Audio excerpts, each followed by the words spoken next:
The sun hung low over Drebone like a tired eye, leaking amber light across the cracked earth. Dust clung to everything: boards, boots, breath. A single rider emerged from the haze, silhouetted against the blinding western sky. His hat brim drooped like a wilted flower. The horse beneath him moved with the weariness of a long road and a heavier burden. Silas McGraw didn't look like much. The gray in his beard blended with the dirt on his face. His clothes sagged on him like they'd once belonged to a younger, stronger man. One of his boots was patched with wire. The other had a crack in the sole wide enough to drink from. But his eyes, those stayed sharp, dark as riverstone, watching every window, every rooftop, every shadow. Drebone hadn't seen much good in years. The town creaked under its own weight. Porches rotted, signs faded, children too tired to play. Even the wind seemed ashamed to blow. Silas reined his horse near the market square and dismounted stiffly, boots crunching on gravel. He didn't come for trouble. He came for a mule, or maybe a mare, anything with 4 legs and a pulse. The fields back home were dry, but not dead. Not yet. He passed the saloon first. Inside, men hunched over cards and glasses, their laughter hollow. One old piano stood silent in the corner, its keys yellowed like teeth. Outside, a buzzard wheeled low, watching. No dogs barked. No children laughed. The only sound was the creak of swinging signs and the low, distant whine of the wind threading between buildings. Drebone belonged to fear now. Silas felt the eyes, furtive glances through curtains, men pausing mid-conversation to watch him pass. He nodded once, and no one nodded back. A boy no older than 10 sat on a barrel, skin stretched over bones like paper over wire. He stared at Silas's saddlebag as though it held salvation. Silas looked away. He found the auction near the livery. A handful of skinny animals stood tethered in the dirt, ribs sharp as hatchets under their hides. The auctioneer barked names and prices, with a voice already worn out. Silas eyed a gray mare with one bad leg, but a kind eye. She looked tired, like she understood what it meant to keep going anyway. That's what he needed, something stubborn enough not to die. Then came the hooves. Crowds parted. Heads dipped. Silas turned just as 5 riders thundered in, dust pluming behind them. At their head rode Jed Crow. Jed wore his reputation like a tailored coat, black, polished, and cruel. He grinned as he dragged a bound man behind his horse, rope taut around the man's wrists, jerking him through the dirt like a broken toy. Blood streaked his forehead. His clothes were torn. He might have been someone's uncle, someone's father, someone once whole. Jed pulled up before the crowd, raised a pistol, and without a word, shot the man in the chest. The body flopped once. Then it was still. No one screamed. No one spoke. The town had learned silence. Jed laughed, lifted his hat in mock salute, and turned his horse toward the saloon. His boys followed, shouting, kicking dust at the corpse as they passed. Silas stood there, hands still, jaw clenched so tight he could taste blood in his gums. But he said nothing. Not yet. He turned back toward the stable. Inside, the air smelled of straw and dung. The mare he'd seen earlier shifted nervously in her pen. As Silas approached, something moved behind a support beam. A whisper, light as wind. "Don't take the horse. Take me instead." Silas froze. A girl stepped out from the shadows, thin as a fence rail, her dress torn and filthy, hair like straw dipped in mud. Her eyes were too old for her face, hollow and gray. She couldn't have been more than 15. "I can work," she said, voice rasped like sandpaper. "I cook. I clean. I tend stock. Please." Silas blinked, searching the shadows for a trick. "What are you talking about?" She stepped closer. Her hands were clenched fists at her sides. "Ain't got nobody. Been hiding here since the fire, since they took Ma and burned the rest." He looked down at her bare feet, the calluses on her palms. She was starving. Her ribs strained against the fabric, like they were trying to escape. "I ain't looking to take nobody," he said. "Then I'll die here," she whispered. He started to say something. Maybe no. Maybe sorry. But the air behind him changed. Boots scuffed wood. A presence filled the room, like a shadow swallowing light. Jed Crow stood in the doorway. "Well now." Jed said, grinning with tobacco-stained teeth. You buying girls, old man? Silas turned slowly. No. Jed stepped forward and grabbed the girl's arm. She's mine to sell. Silas's hand moved without thinking. Not to his gun, just to Jed's wrist. Firm, quick. Let go, he said, voice low. Jed's grin dropped. The air grew still. A matchbox of silence opened in the stable. Jed jerked his arm free, stepped back. One of his men appeared behind him, hand near his pistol. But Jed held up a hand. Big mistake, Grandpa. Silas didn't answer. He looked at the girl, then at the mare, then back to the girl. He didn't know what he was doing. Maybe it was grief. Maybe guilt. Maybe just plain anger. But something moved his feet. Something set his hand on the girl's shoulder as he turned and walked out with her in tow. He hitched the old mare to his cart. The girl climbed in without a word. Behind them, the stable door creaked shut. The crowd in the square parted like smoke, eyes wide, breaths held. Jed watched from the saloon steps, eyes narrow slits under his hat brim. Silas flicked the reins. The cart rolled forward. No one spoke. The girl shivered beside him as they rode past the church, past the bone-dry well, past the gallows where no law had hanged a man in years. Drebone watched them go. Every man, woman, and child, too scared to follow, too ashamed to look away. After a mile, the silence cracked. My name's Callie, she said, voice hoarse. Silas nodded once. Don't talk much, do you? She asked. He didn't answer. But somewhere far behind them, the wind shifted. And in Drebone, the silence they left behind wasn't peace. It was a warning. The road home was more dirt than path, winding between dead cottonwoods and hills of rock that cast long, silent shadows.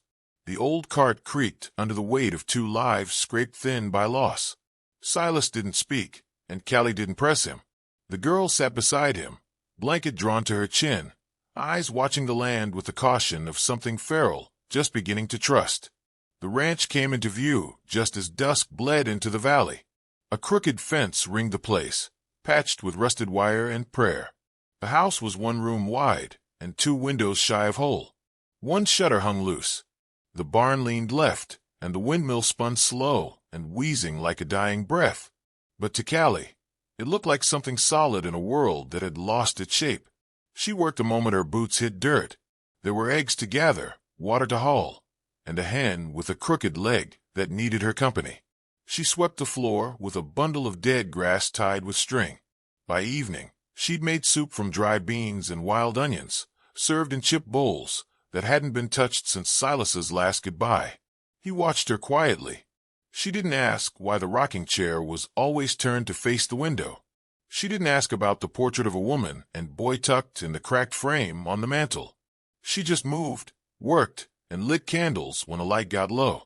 Later that week, Silas pulled an old guitar from the rafters. He didn't know what made him do it.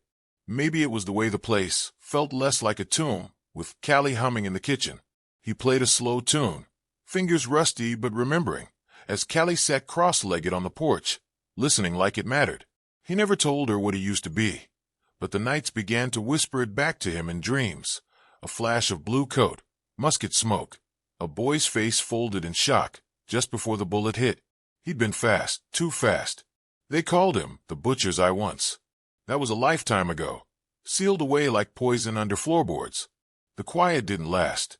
3 days after their return, Silas found boot prints near the well, too deep for his own, too fresh to be accidental. The next morning, the latch on the barn was broken. Chickens scattered. A trail of disturbed earth led to the fence line, where the grass had been trampled. He said nothing to Callie at first, just kept a rifle leaning by the door and double-checked the locks. But the shadows around the ranch grew heavier. One evening, he spotted a glint on the ridge beyond the corn rows, metal-catching light, a scope maybe, or the reflection off a belt buckle. Watching, a neighbor rode in one morning, eyes wide, hat clutched to his chest. Jed, don't forget, he said. Man like him, you shamed him. He'll come bleed it out of you. Callie found the old trunk in the barn later that night. She didn't open it, couldn't. It was bound with iron latches and a thick leather strap worn smooth with age. She ran her fingers across it and called out through the half-light, "What's in this?" Silas stood by the door, chewing on silence. "Nothing worth finding," he muttered, then turned away. That night, the mule screamed. By the time they reached the pen, it was too late. Blood soaked the dirt, thick and black under the moon.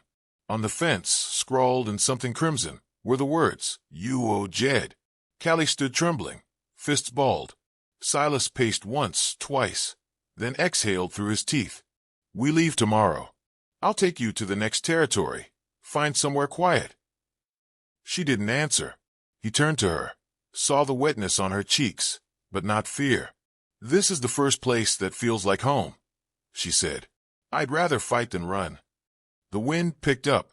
Distant thunder rolled across the plains like a warning. Clouds crept across the moon. Silas said nothing, only stared into the dark until it stared back. When the storm hit, it came with rage.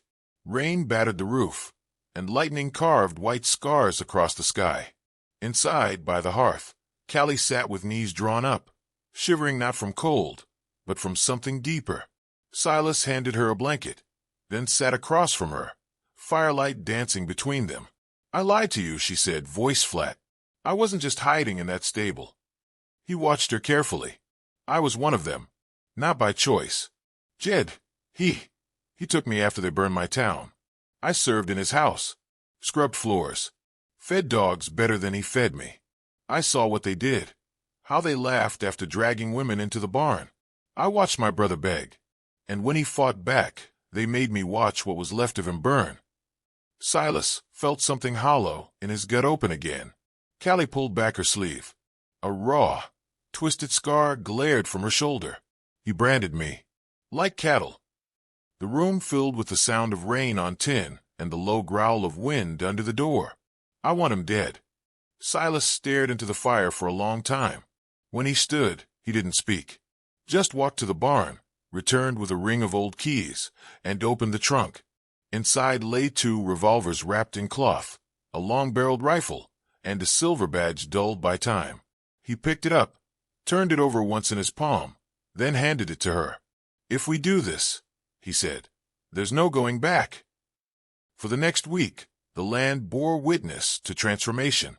At dawn, Callie ran drills, draw, aim, fire.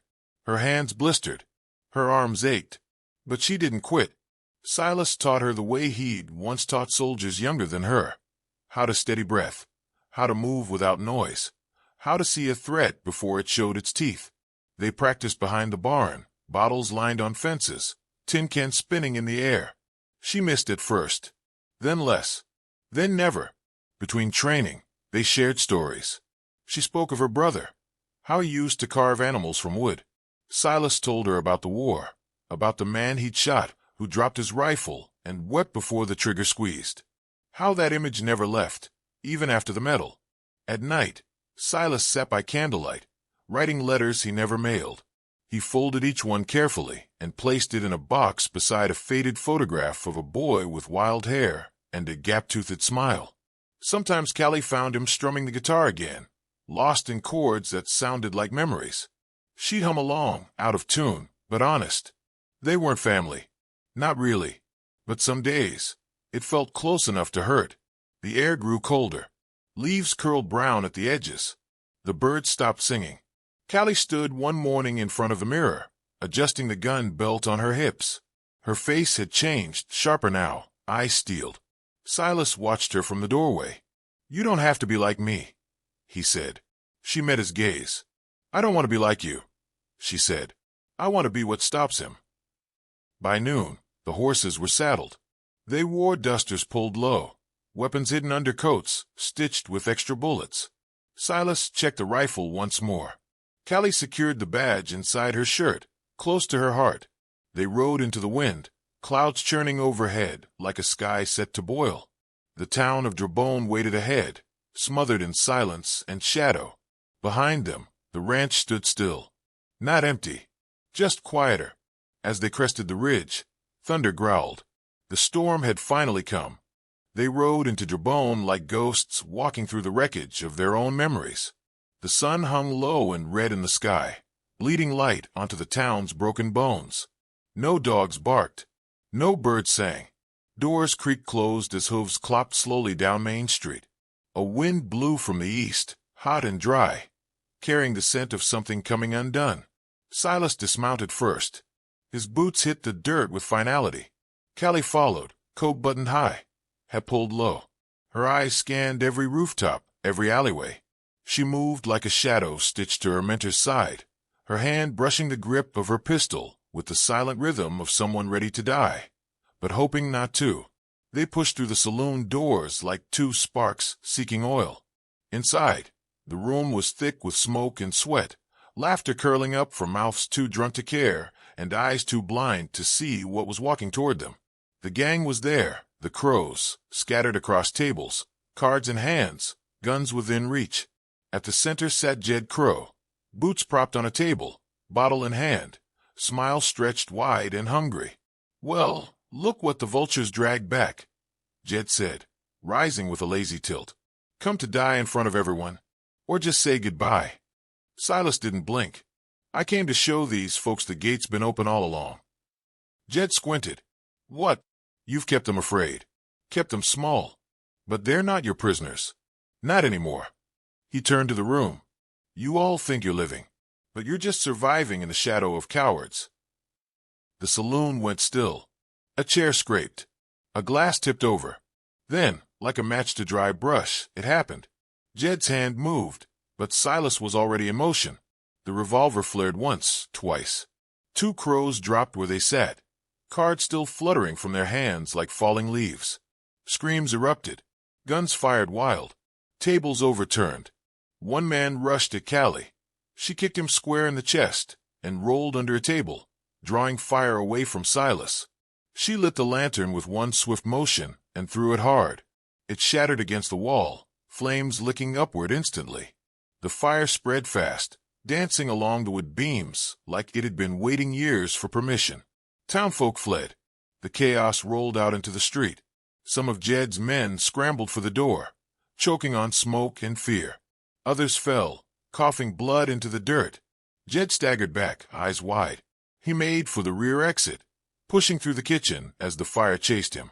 But Callie was faster. She burst through the back door, boots crunching gravel, pistol in hand, breath ragged from smoke. Jed froze, hands up but smiling.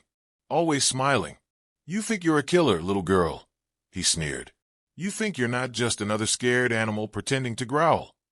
Callie raised the pistol, arms stiff. "You don't get to talk." He took a step closer. "You ain't gonna pull that trigger. You're a child playing dress-up." Her hand trembled. Firelight flickered across her face, mixing with ash and old tears. The memories surged, her brother's screams, the brand burning, the cellar where she prayed for silence. Jed lunged. The shot rang out sharp and final. Jed dropped. Smoke swirled above them as if the sky itself had flinched. Callie stood still for a moment, gun still aimed, hand shaking violently. Then she collapsed to her knees. Silas appeared behind her, crouched slowly, and placed a hand on her shoulder. He didn't speak right away.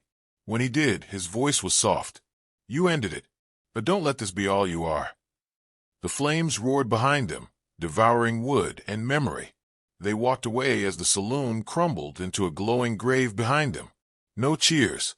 No applause. Just ash on the wind. Weeks passed. In the canyons north of the Snake River, two riders moved through the red dust, quiet as rumors. One wore a star again, tarnished but visible. The other carried her own saddle now, chin high, hair tied back, eyes always scanning. She didn't smile much, but when she did, it felt earned. They weren't running anymore. They were cleaning up. Silas walked into towns where the law had dried up like creek beds, and folks still remembered how to fear. He showed them something different, what justice looked like when it stopped being afraid to bleed. Callie learned fast. She listened, watched, and chose her moments carefully. She didn't kill unless she had to, but when she did, there was no hesitation. In one town, they broke up a group of raiders pretending to be taxmen. In another, they found a boy chained in a cellar and left a sheriff's badge nailed to the door before riding out. And when they camped under the stars, Silas would sometimes play his guitar. Callie would hum low beside the fire, her eyes catching light like coals that refused to go out. They didn't speak of Drebone often, but it lived in them both. Somewhere far behind them, that town was rebuilding. Somewhere up ahead, someone was waiting to be saved. They rode on, and folks started talking about the old ghost who came back to life, about the girl who walked through fire and came out steel, about how justice, when it finally returned, didn't ride on a white horse. It came on a cart, driven by a man with nothing left to lose, and a girl who had already lost everything, but still chose to fight. And somewhere on the frontier, the legend kept growing.